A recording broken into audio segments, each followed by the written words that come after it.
She put a pot on she hair and gone. Them a the first one out on the dam. Basket on she head, bucket in each hand. Hold up on she frack, I wanna she grandson. To the market, them a go.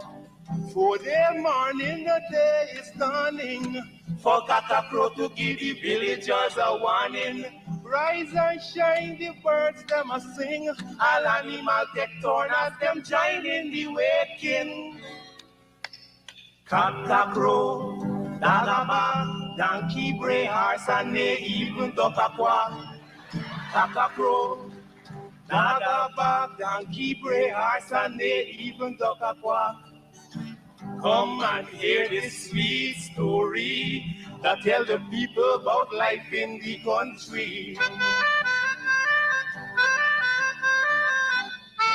All day a back now, me now a come home. Inaga jackass yard to fetch a load.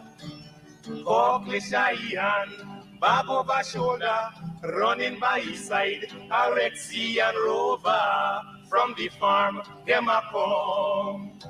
So now go down but up the river. Some washing clothes, some folks are bathing at the water. Fisherman, they catch them a bring. From a canoe boat, man, them start offloading.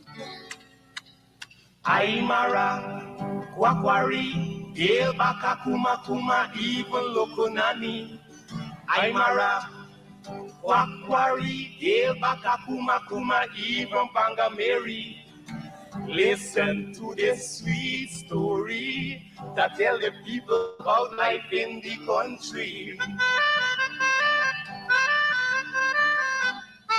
Them children glad when the weekend come. Out in the yard, them all gather round. Some a play catcher, some making house from straw. Two who come later. All right, good night. Welcome to Anansi Web Education. I am Mark Benchop, and with me is former President of the Democratic Republic of Guyana, David Arthur Granger, also former opposition leader. David Arthur Granger, also former leader of the People's National Congress Reform. David Arthur Granger. Good morning or good night, sir. How are you?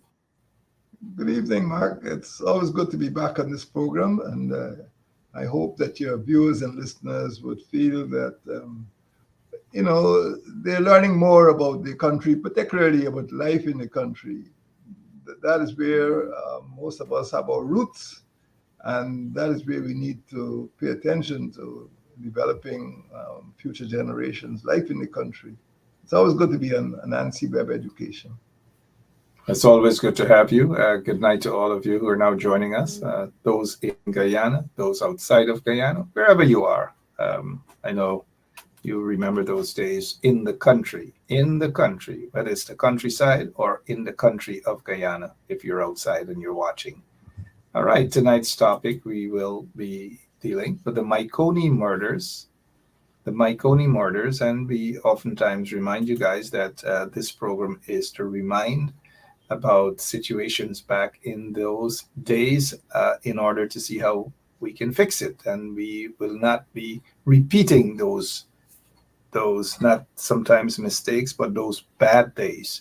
And so tonight we talk about the Mahaicony murders of young villagers, during the People's Progressive Party's terrorist campaign. I repeat, the People's Progressive Party's terrorist campaign. It was called the Hurricane of Protest, and it started from February to July of 1964. Can you just imagine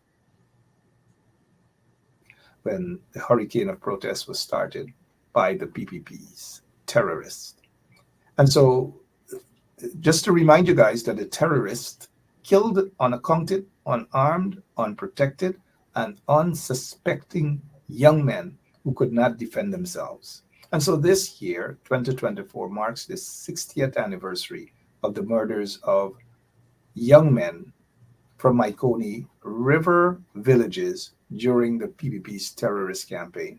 So we will examine the Mahaicony murders in 1964, which brings To the first question, Mr. Granger, unless you have something else before we get into the first question. Who were the victims? And I know this is what's probably on the minds of so many persons watching. Who were the victims, especially for those who don't know or those who don't remember?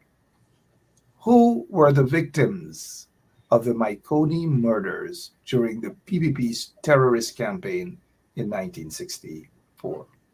President Granger? Well, Mark, this is a good place to start.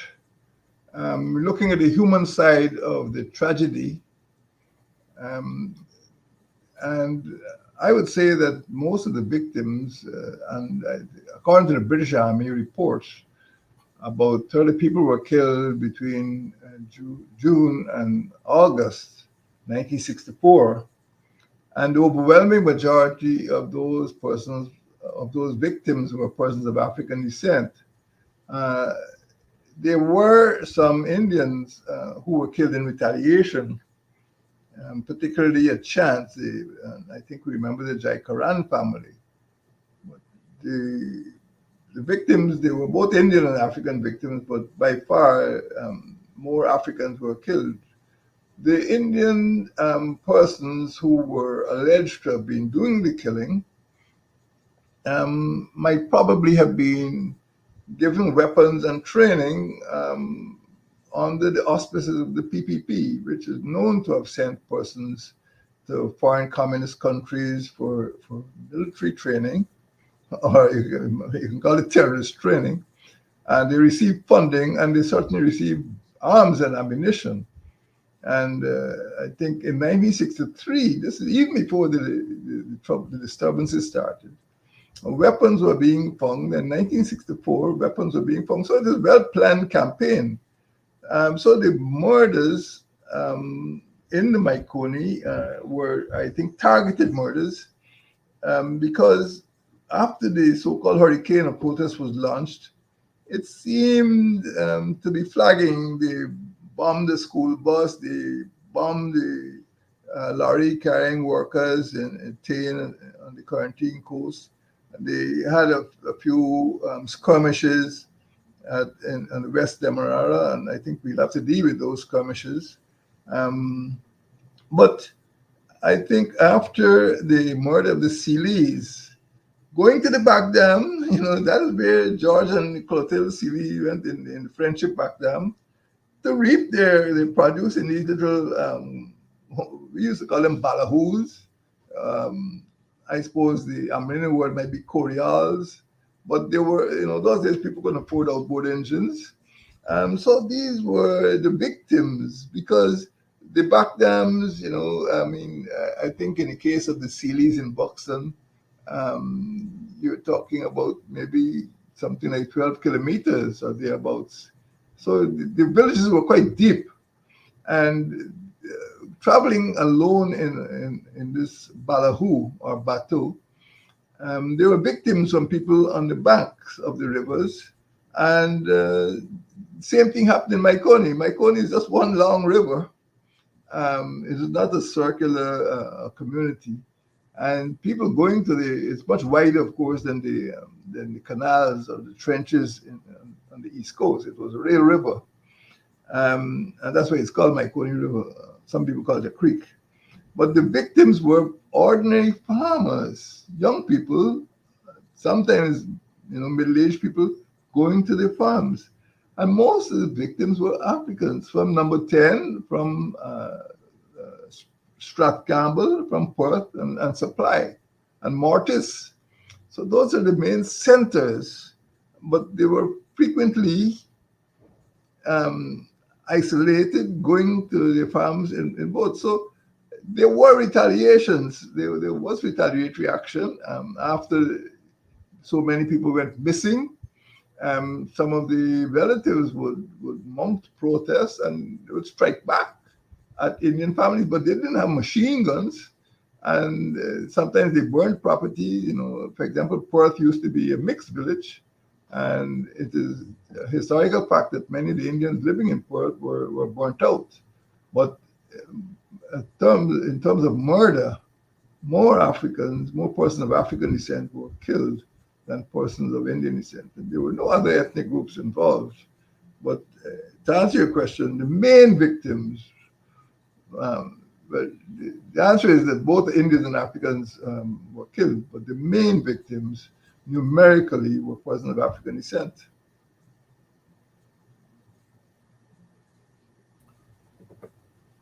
Good night again, those who have just joined us, and we thank President David Arthur Granger for answering that first question, which was who were the victims of the Mahaicony murders during the PPP's terrorist campaign in 1964? And indeed, the terrorist campaign, those who were around those days would remember. Some may not have remembered the victims in particular areas, but Mr. Granger just answered the first question on who were the Mahaicony victims during the PPP's terrorist campaign. All right, I know these things dealing with the terrorist campaign, the murders, the massacres, the vicious acts of terrorism under the PPP regime. I know how it makes you feel, but what we do here on this show, and Mr. Granger oftentimes remind you guys, about the purpose of this show. Second question now, how did Mahaicony River villages come to be targeted by the PPP's terrorist campaign in 1964?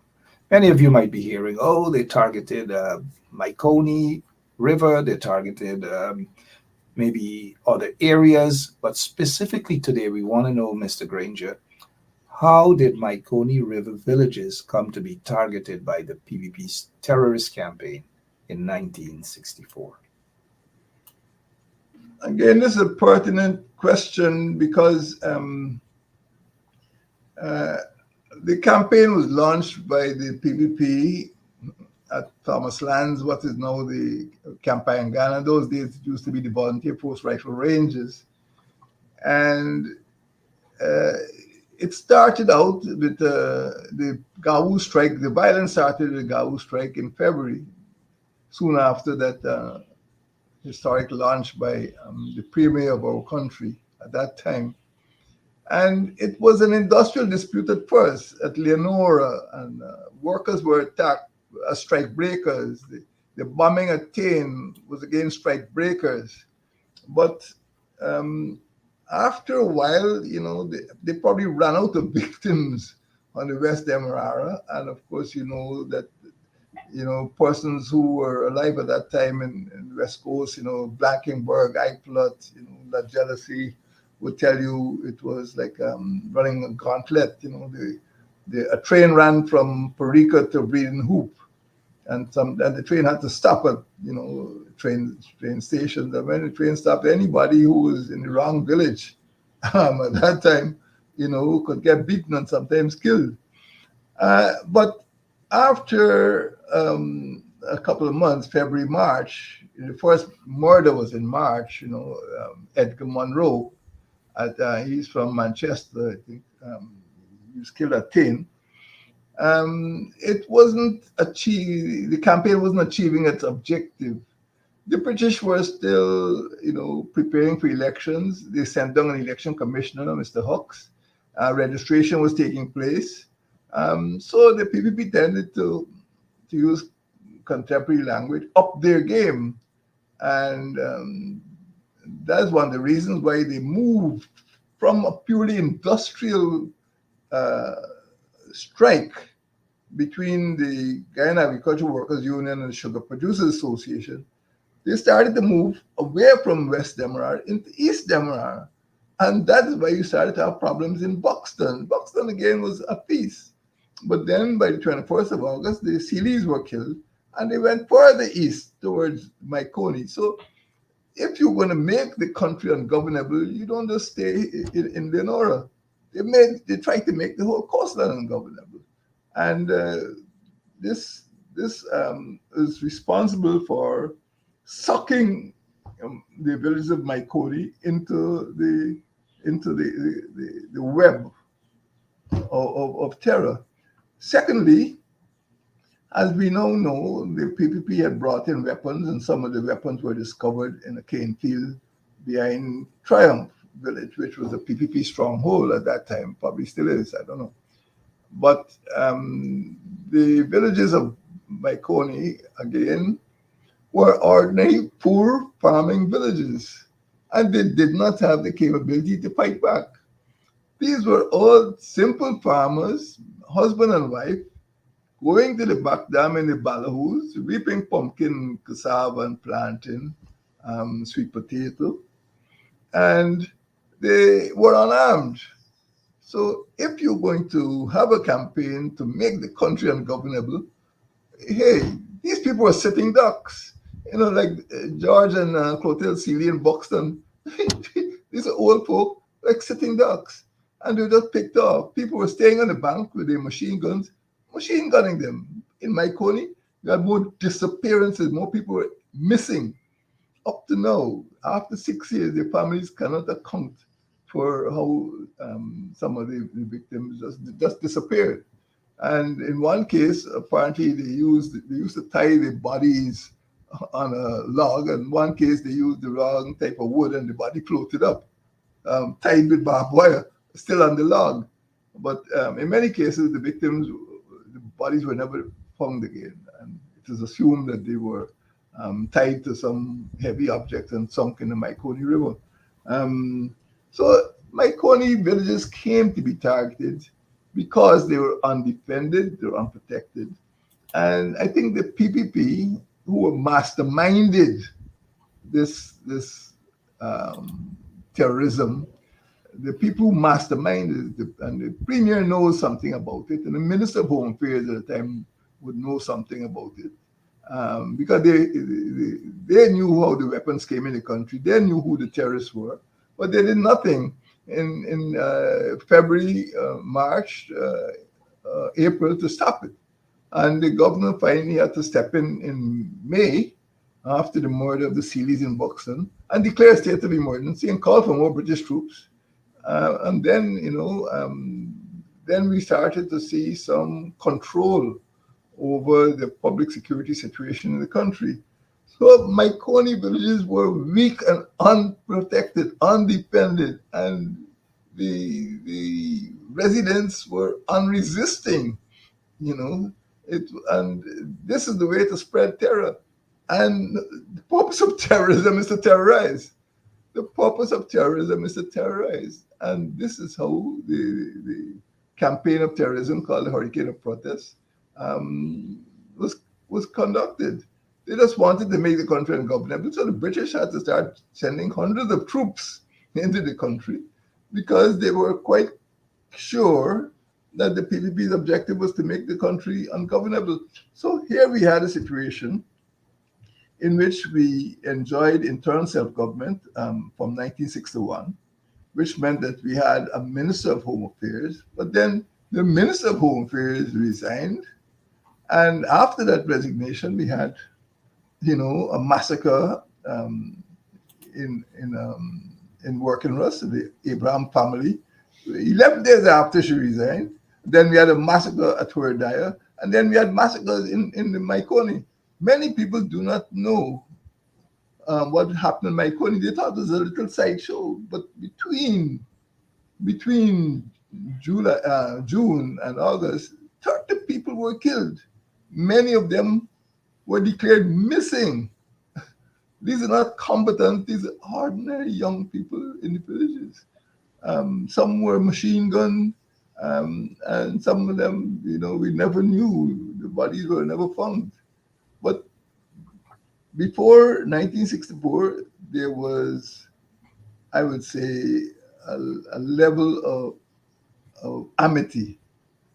People lived cordially. There was no warfare. It was not a vicious zone. All this was introduced by the PPP in 1964. And the villages of Mahaicony there were some small, you talk about even Perth, which is one of the larger villages, only had about 1,000 residents. It wasn't a huge fortress. It was not a sort of garrison, an ethnic garrison or a political garrison. It's ordinary people, poor people. And if you go to Perth now, you're not going to see any lavishness or extravagance. So they came to be targeted because they contributed to this image that Guyana could be made ungovernable. In fact, they contributed to the reality, and the British, of course, the British government had to take them very seriously because people were being killed. And when you imagine that in a small community like Mahaicony Creek, Mahaicony River, 30 people were killed, in space of 3 months, you can see it is not something. There's no traffic, there was no traffic accidents. They were not being flooded out. They were killed by machine gun fire and other violent means. So the reason why Mahaicony villages were targeted because they were defenseless. And if the PPP was bent on making the country ungovernable, it was easy to see why the villages of Mahaicony came to be targeted. It was easy to see why they came to be targeted. They couldn't help themselves. Thank you so much. They couldn't help themselves. Couldn't help themselves indeed. A third and final question for this evening. And for those of you who have just joined us, good night and welcome to Anansi Web Education. Our final question: why were British Army troops deployed to the Mahaicony district in 1964? I think we need to look at the history of deployment of the British Army from October 1953, when the Royal Welsh Fusiliers came here at the time of the suspension of the Constitution. Between October 1953 and 1966, when Guyana became independent, we had about 18 regiments of the British Army. And at any given time, there were always British Army. There was always a British garrison on the ground here. So the reason is that from that time, 1953, the PPP were troublemakers. In 1964, the PPP terror blew off the head of Queen Victoria in the yard of the Supreme Court in High Street there, Avenue of the Republic. And there were other acts of terrorism on the sugar plantations, a lot of arson. Some of the culverts were blown up. And it was known that the PPP was bringing weapons in the country. They were being given money from communist countries. And they were sending some of the young people from the Progressive Youth Organization to be trained in communist country, trained in murder and sabotage. That's what you make bombs for, but you don't make bombs for fireworks. You made bombs to kill people. So murder was always on the agenda. And PPP intended to rule Guyana one way or the other, until independence, when they felt they could do what they liked. They had promised their friends in communist countries that they were making revolution. And they wanted to follow the Cuban Revolution, where you could just seize power by force of arms. They wanted to follow the Nicaraguan Revolution, the Grenadian Revolution. You don't need elections for that. But they wanted to have an electoral system which, despite being in a minority, they would continue to get a majority of seats in the Legislative Assembly, as it was called then. So they were very unhappy when the time for constitutional advance came. As I said, we had a constitution in 1957, we had one in 1961 for internal self-government. And there was a reasonable expectation on the part of the PNC and the PPP that we could get independence. The PNC insisted that we must get independence under a balanced electoral system. But the PPP was able to win a majority in 57, win a majority in 61, by only getting 42 or thereabouts percentage of the votes and getting 58% of the seats. And the PPP and UF and the PNC and UF felt that this was quite unbalanced, and they struggled to get a proportional representation system. If you got 42% of the electorate, you get 42% of the seats. Well, the PPP knew what it would mean. It would mean that as a minority, they wouldn't be able to hold power, and the PNC and the United Force would hold power. So it was all a struggle for power. And they used violence when they tried to introduce, I would say, a budget in 1962, which was injurious to many of the public servants, civil servants, what is called the British Guiana Civil Service Association, teachers, other employees, even the business sector came out in protest. And some people, they did riot in Georgetown in 1962. It wasn't an ethnic riot. It was a riot against people who felt that the budget was draconian. I mean, even civil servants, some of whom were working for less than $100 a month, were obliged under that budget to submit to what is called compulsory savings. You can imagine working for so little, you can hardly buy a bicycle, you can hardly feed your family, and the government introduced a budget, which demanded compulsory savings. There are other forms of taxation, but the BGTUC is not like the present TUC. The BGTUC was under a person who was in league with the PPP, a person of Indian origin who was a known supporter of this, he's in league with the United Force. So it was a PNC crisis in 1962. It was a crisis which was engineered by the United Force. And you can see what happened there. British troops had to be called out. Similarly, in 1963, the PPP tried to introduce a bill in the Legislative Assembly, which would have possibly resulted in the union in the sugar industry called the Manpower Citizens Association, which was headed by the president of the TUC, who was in league with United Force. It was not PNC matter. It was a United Force president of the BGTUC in 1963, and they called an 8-day strike. And the other unions felt that if the bill was to be passed, it would prevent them from getting fair representation. So at least from that time, the PPP started arming because they realized they would have to use terror in order to get their way. So British troops were here again. Well, they never left. And then in 1964, so from 62, 63, 64, there was a continuous flow of British troops coming into the army. Some spent a few months, and of course they had to be relieved, and another regiment would take over. So British troops were almost continuously deployed in Guyana between 1953 and 1964. And they then had to go to the trouble spots. And the trouble spots were not Karasavai, the trouble spots were not Mahdia and Mabaruma. The trouble spots were on the coast, where the PPP was engineering a hurricane of protests in which people were killed.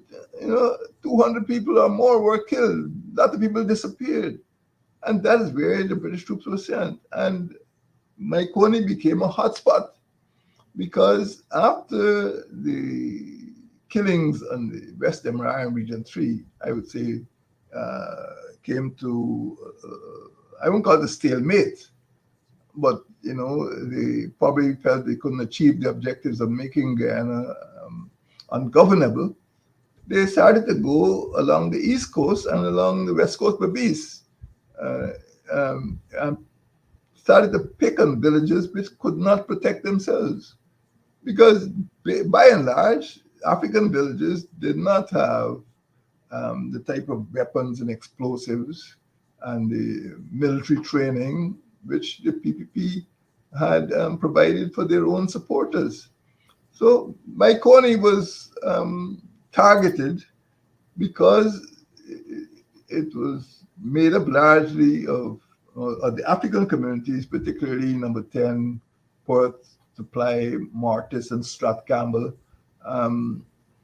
These were ordinary poor villagers who lived by farming, and they were not militant terrorists, and they were sitting ducks. And many times the farms were away from their homesteads. Similarly, in Buxton, the farms, the way those villages were laid out on the East Coast, meant that the homes were provided in the front lands and the farms were in the back lands, back dam, as we call it. So villagers had to travel by bateau or ballyhoo to get to their farms, and when they were doing so, they were just unprotected.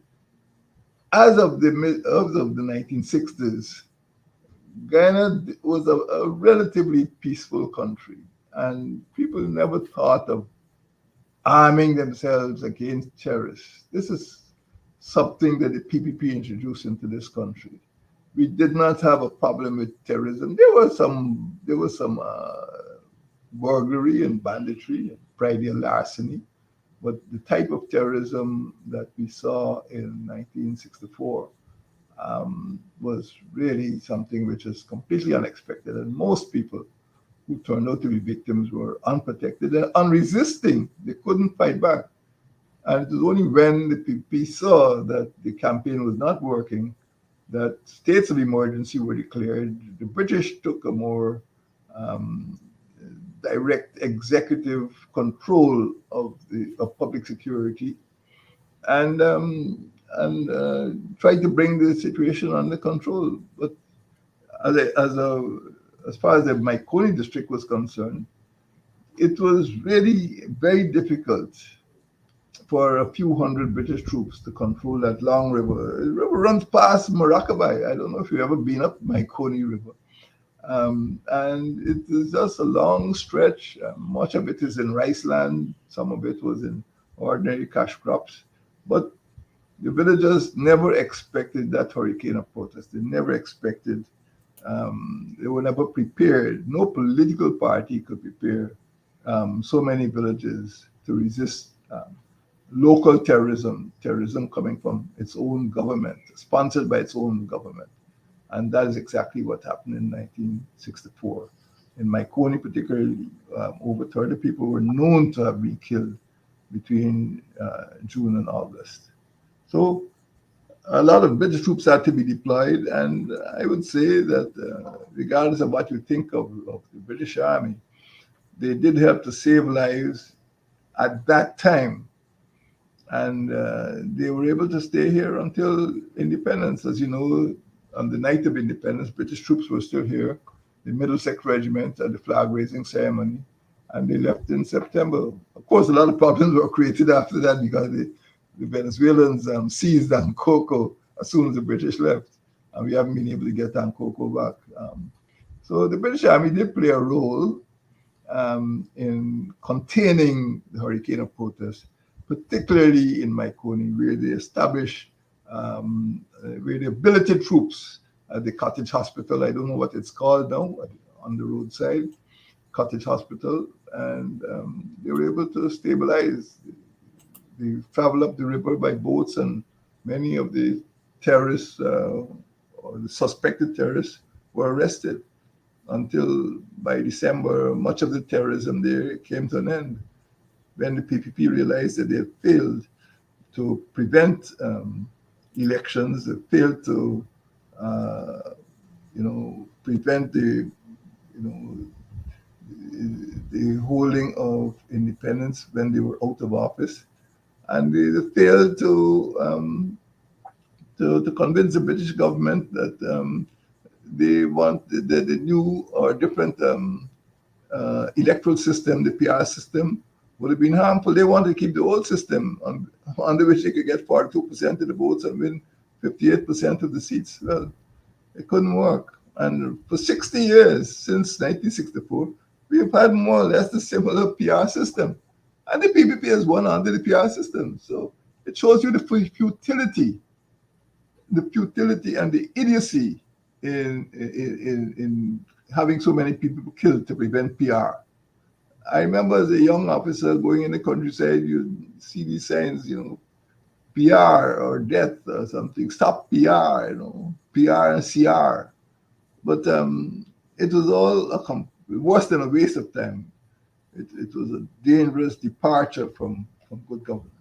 And I think people learned to distrust the PPP, because they had failed to protect their own citizens. And in fact, not only failed to protect, they had sponsored, it was state-sponsored violence. They were in government and they had a right and duty to protect their citizens from murder. But they didn't. And surely they didn't, and the rest is history. Anansi Web Education. Today we dealt with the Mahaicony murders and during the PPP's party's terrorist campaign, which was called the Hurricane of Protest from February to July of 1964. We've dealt with that. Of course, the British troops, they were there. The attacks on villages. And that time, 1964, the British Guyana Premier, Chelly Jagan, at the start of the PPP's Hurricane of Protest. And his wife, Janet Jagan, was the Minister of Home Affairs. And she resigned. And after she resigned, we heard the attacks on villages across, especially mainly in Region 4 area. All right, so that's it. We'll be back next week, same place, same time, right here on 107.1 FM. President Granger, thank you so much for your time as always.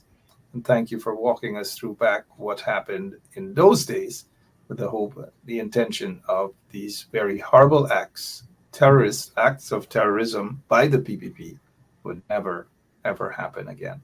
Thank you, sir. Thank you, and good night to your viewers and listeners. And I hope that this series of programs would help them to understand what happened in the past, especially 60 years ago, and would make them more willing to contribute to making Guyana a safe place for their children and grandchildren. Thank you, and good night. Thank you, sir, and good night to all of our listeners as well, whether you're in Guyana, outside of Guyana, wherever you are. Have a wonderful rest of the day, Mr. Granger. Give our regards, please, to Mrs. Granger. And we're still waiting to see a photograph of your garden. We're still waiting. We want to see. Thank you so much. Appreciate it. Okay, good night.